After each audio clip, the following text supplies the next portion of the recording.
देखिए कितना बड़ा ही फर्जीफिकेशन है कि फेक स्टूडेंट, फर्जी इंस्टीट्यूट, फेक अधिकारी, अल्पसंख्यक मंत्रालय ने कैसे पकड़ा है ये स्कॉलरशिप की स्कीम का इतना बड़ा घोटाला। 10 जुलाई 1923 को अल्पसंख्यक मामलात मंत्रालय ने डायरेक्ट आधिकारिक तौर पे एफआईआर की। और दूसरा क्या किया कि स्मृति ईरानी ने क्या किया कि इसको जांच सीबीआई को दे दी, 34 राज्यों के 100 डिस्ट्रिक्ट की। दूसरी आपको बताना है कि ये इतना बड़ा, इतने हाई लेवल का घोटाला है कि गलत आधार पे मोबाइल नंबर संस्थान के गलत नाम से इस्तेमाल करके करोड़ों रुपए का गबन किया गया, करोड़ों। हकीकत है जो बड़े घोटाले हुए हैं सब ये यूपीए के दौरान पे। अब भाई आप यहाँ से अंदाज लगा लीजिए, एक व्यक्ति के 22 बच्चे हो सकते हैं, संभव है, मगर सभी 9 में पढ़ रहे हो ये तो संभव नहीं है। ये यूपीए के दौरान के सब वो हैं। आप देख लीजिए, माइनॉरिटी बोर्ड के नाम पे घोटाला हुआ और मुल्लापुरम की जांच नहीं होती थी। यूपीए के सरकार में मुल्लापुरम के नाम पे सारे सांसद एक हो जाते थे। उस समय चिदम्बरम के पास इनकी जांच आई थी, एंटोनी के पास जांच आई थी और गृह मंत्रालय के पास आई थी। सोनिया जी से इस पर बहस हुई थी और उनसे मनमोहन सिंह जी से, मगर उनके लिए मनमोहन सिंह भी तैयार नहीं होते थे, चूँकि स्पेशल आदेश था सोनिया जी और राहुल का कि मुल्लापुरम के प्रति हमेशा सिंपैथी रही है राहुल गांधी के बचपने से लेके अभी तक। नमस्कार, मैं अंजलि विश्वास, स्वागत है आप सभी का एचडीवी न्यूज पर। आपको बता दें कि अल्पसंख्यक स्कॉलरशिप में बड़े फर्जीवाड़े का खुलासा हुआ है, जो फर्जीवाड़ा यूपीए सरकार के दौरान किया गया था। और अब इस मामले में सीबीआई जांच के आदेश जो है अल्पसंख्यक मंत्रालय स्मृति ईरानी द्वारा दिए गए हैं। इस मामले में काफी कुछ तथ्य सामने आ रहे हैं, किस तरीके से घोटाले को अंजाम दिया गया। 22,000 करोड़ का ये बड़ा घोटाला है, जिसमें अब सीबीआई इस मामले को लेकर जांच कर रही है। और यूपीए सरकार के द्वारा 2007 से 2008 के दौरान भी कई सारे इससे जुड़े मामले सामने आए हैं। कई सारे संस्थान हैं जो पेपर पर है लेकिन असलियत पर नहीं है। और ऐसे में ऐसे आप कह सकते हैं संस्थानों के जरिए, फर्जीवाड़े के जरिए इतना बड़ा एक घोटाला है जिसे अंजाम दिया गया है, जिसे विपक्ष मोदी सरकार पर मढ़ रही है, लेकिन इसकी असलियत कुछ और है। ऐसे में अब इस पूरे मामले पर चर्चा करने के लिए हमारे साथ मौजूद है वरिष्ठ पत्रकार अजय पत्रकार जी। सर, आपका स्वागत है हमारे चैनल में। तो जिस तरीके से इस घोटाले का पर्दाफाश हुआ है, क्या कहेंगे आप? देखिए ये बहुत बड़ा घोटाला है और ये घोटाला 2007-2008 से चल रहा है। दूसरी आपको बता दें, कांग्रेस ने अपने मैनिफेस्टो में हर बार इस चीज़ का उपयोग किया कि हम अपने अल्पसंख्यक आयोग के उसमें अल्पसंख्यक मंत्रालय में इतना फाइनेंस करते थे। 2003 से लेके 2014 तक इन्होंने अपनी हुकूमत में किया और ये घोटाले भी उसी समय के हुए।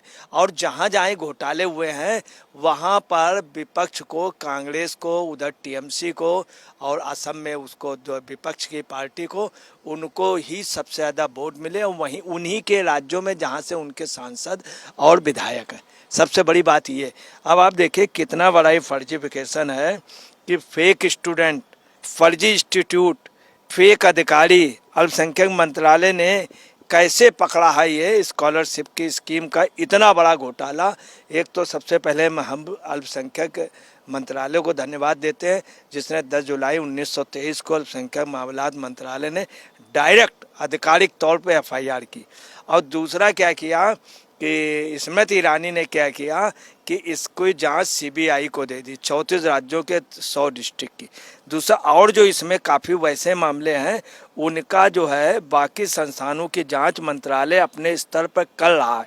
अगर कोई गड़बड़ी आती है तो उन्हें भी सीबीआई को सौंप दिया जाएगा, ये स्मृति ईरानी ने बताया। इतनी बड़ी ट्रांसपेरेंसी रही कि वो विभाग करेगा, अगर उसमें भी कोई अगर बड़ी गड़बड़ी हुई तो उस पर वो कर देंगे। दूसरी आपको बताना है कि ये इतना बड़ा, इतने हाई लेवल का घोटाला है कि गलत आधार पे मोबाइल नंबर संस्थान के गलत नाम से इस्तेमाल करके करोड़ों रुपए का गबन किया गया, करोड़ों। आप यहाँ से अंदाज लगा लीजिए कि इतने बड़े, जहाँ, और सबसे बड़ी बात है जहाँ जहाँ कांग्रेस शासित है, जहाँ से कांग्रेस के मंत्री हैं या टीएमसी के मंत्री हैं, वहीं पे हुआ है। जो बीजेपी के संग, तो इसलिए मोदी का नाम अगर इसमें आ रहा है या उनका, तो ऐसा कुछ भी नहीं है कि मोदी के, उससे मोदी के समय हुआ। और आपको बता दें कि ये सबसे पहले इसका अगर श्रेय जाता है तो मोदी जी को जाता है, जिन्होंने, और योगी जी को भी, योगी जी ने भी अपने यहाँ मंत्रालय की जांच कराई थी। साल 2020 में असम के माइनॉरिटी बोर्ड की जांच और उसके बहुत बड़े स्कैम का, घोटाला का खुलासा उसने किया था, विश्वजीत शर्मा ने, हेमंत बिश्व शर्मा ने किया था। दूसरी आपको बता रहे हैं कि इधर यूपी में योगी ने किया था, तो विश्वजीत शर्मा ने उस समय मदरसे बंद करने का भी आदेश इसलिए दिया था कि तत्काल प्रभाव से, कि उसमें घपले हो रहे थे, और घपले। यूपीए सरकार का एंगल भी निकलकर सामने आ रहा है सर, जिस तरीके से कहा जा रहा है 2007 से 2008 और किस तरीके से अलग अलग तरीके पे, अलग अलग पैमाने पर ये घोटाले हुए हैं और ये दिनों चलता है। हकीकत है, जो बड़े घोटाले हुए हैं सब ये यूपीए के दौरान पे। अब आप यहाँ से अंदाज लगा लीजिए, एक व्यक्ति के 22 बच्चे हो सकते हैं, संभव है, मगर सभी 9 में पढ़ रहे हो, ये तो संभव नहीं है। ये यूपीए के दौरान के सब वो हैं, आप देख लीजिए, 22 बच्चे और सभी कक्षा 9th में, ये तो बिल्कुल ये संभव है। एक 7th में हो सकता है, एक बच्चा वो हो, मतलब एक ही, सभी बच्चे 9th में, और एक ही मोबाइल नंबर पे, अब मोबाइल नंबर फर्जी, इस तरह का हुआ है। आप सुनिए, इतने बड़े स्टाइल, बड़े घोटाले में 830 संस्थानों का अकाउंट फ्रीज किया गया है। 830 संस्थानों में लगभग 229 ऑफिशियल टोटल फेक निकले। छत्तीसगढ़ में 62 अधिकारी, और राजस्थान में 99, बंगाल में 39 अधिकारी फेक निकले। मतलब ये कांग्रेस शासित उसमें, यहाँ तक नोडल और जिला के अधिकारी भी फर्जी निकले। फर्जी ढंग से स्कॉलरशिप की राशि को फर्जी अकाउंट में गलत नाम पे ट्रांसफ़र करने का गोरख धंधा 2008 से चल रहा था। इसमें संस्थान के नोडल अफसर, डिस्ट्रिक्ट के कोऑर्डिनेटर अधिकारी व बैंक के अधिकारी और कर्मचारी राज्य स्तर के अधिकारी भी मिली भगत थी। और आपको उसमें भी सबसे बुरे बता दें, 4 साल में 8 लाख बच्चों को स्कॉलरशिप की राशि गई मुल्लापुरम में। मुल्लापुरम केरल के उसका है, जहां वायनाड से, जहां से जीते, उस मुल्लापुरम में सबसे ज़्यादा आईएसआई के मॉड्यूल से बरामद पकड़े गए, सबसे ज़्यादा आतंकवादी गतिविधियों को, सबसे ज़्यादा कांग्रेस को हिस्ट्री में वोट वहीं से मिले, और उन्हीं ने इनको, राहुल गांधी का सबसे ज़्यादा स्वागत, सबसे ज़्यादा वो। और उसमें भी आपको था, मुल्लापुरम में 2018 से 19 तक 1.71 लाख रुपए, और 2019 से 20 तक 1.79 लाख रुपये। 2021 में 1.78 लाख, 21 और 22 में 1.81 लाख। और स्कॉलरशिप निकाले गए। मुल्लापुरम केरल का ऐसा जिला जहां आतंकी संगठन ISISI की चैन मिली है, बिल्कुल चैन सिस्टम पे मिला। उस जगह पे सबसे ज़्यादा ये आप समझ ले माइनॉरिटी बोर्ड के नाम पे घोटाला हुआ, और मुल्लापुरम की जांच नहीं होती थी।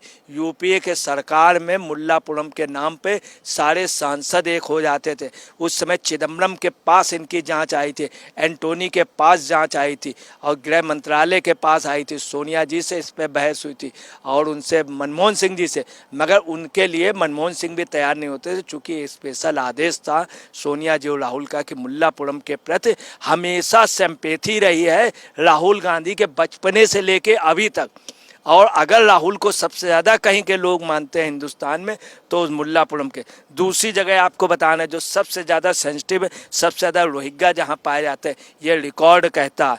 और यूपीए के दौरान सबसे ज़्यादा जहाँ पे रोहिंग्या आए हैं वो असम के नौगांव क्षेत्र में। उस नौगांव क्षेत्र में 2 ही जगह सबसे बड़े, मुल्लापुरम में और यहाँ पे मिला। असम के नौगांव देश में, नौगांव में सबसे ज़्यादा 66,000 बैंक अकाउंट फर्जी पाए गए। 66,000 बांग्लादेशी मुस्लिम रोहिंग्या वहाँ पे खुलेआम अपना जो भी वो अदालत में केस लड़ रहे हैं वो वहीं के लोग लड़ रहे हैं। खुलेआम वो लोग अपनी वहाँ यूनियन बनाए हुए खुलेआम वो कर रहे हैं। वहाँ पे बहुत से अधिकारी घुस नहीं पाए। मुल्लापुरम यहाँ पे अधिकारियों को हड़काया गया कि कोई जांच मत करना, नहीं तो बच नहीं पाओगे। उनके अधिकारियों ने इस तरह। और आपको बता रहे हैं कि आज देश में इस समय 1.75 लाख मदरसे हैं, जिसमें 27,000 फर्जी वेरीफाइड है। सिर्फ 27,000। 220 में भी उन्होंने इसके लिए हेमंत बिश्व शर्मा ने कहा था। और आपको बता रहे 80% बेनिफिशरी जो है वो 80 से ज़्यादा परसेंटेज मुस्लिम ले रहा है। और आपको बता रहे अल्पसंख्यक में जैन भी आते हैं, बौद्ध भी आते हैं, पारसी भी आते हैं, सिख आते हैं, ये नहीं ले पा रहे हैं। तो ये एक बहुत बड़ा वो है। तो जैसा कि आपने अजय पत्रकार जी को सुना, उन्होंने स्पष्ट तौर पर बताया कि इतना बड़ा ये घोटाला कैसे हुआ, किस तरीके से इस घोटाले का सच सबके सामने आया है और अब इस पर एक्शन लेते हुए जो है अल्पसंख्यक मंत्रालय द्वारा सीबीआई की जांच सौंप दी गई है। अब ये देखना दिलचस्प होगा कि आने वाले समय में सीबीआई की जांच में और क्या कुछ बड़े आप कह सकते हैं सबूत और बड़े तथ्य जो है इस घोटाले को लेकर उजागर होते हैं, जिससे कि हम आपको अपडेट रखेंगे। फिलहाल के लिए इस चर्चा को आपने पूरा सुना है। अब इस पर आपकी भी जो राय हो हमें कमेंट सेक्शन में कमेंट करके जरूर साझा करिएगा। धन्यवाद।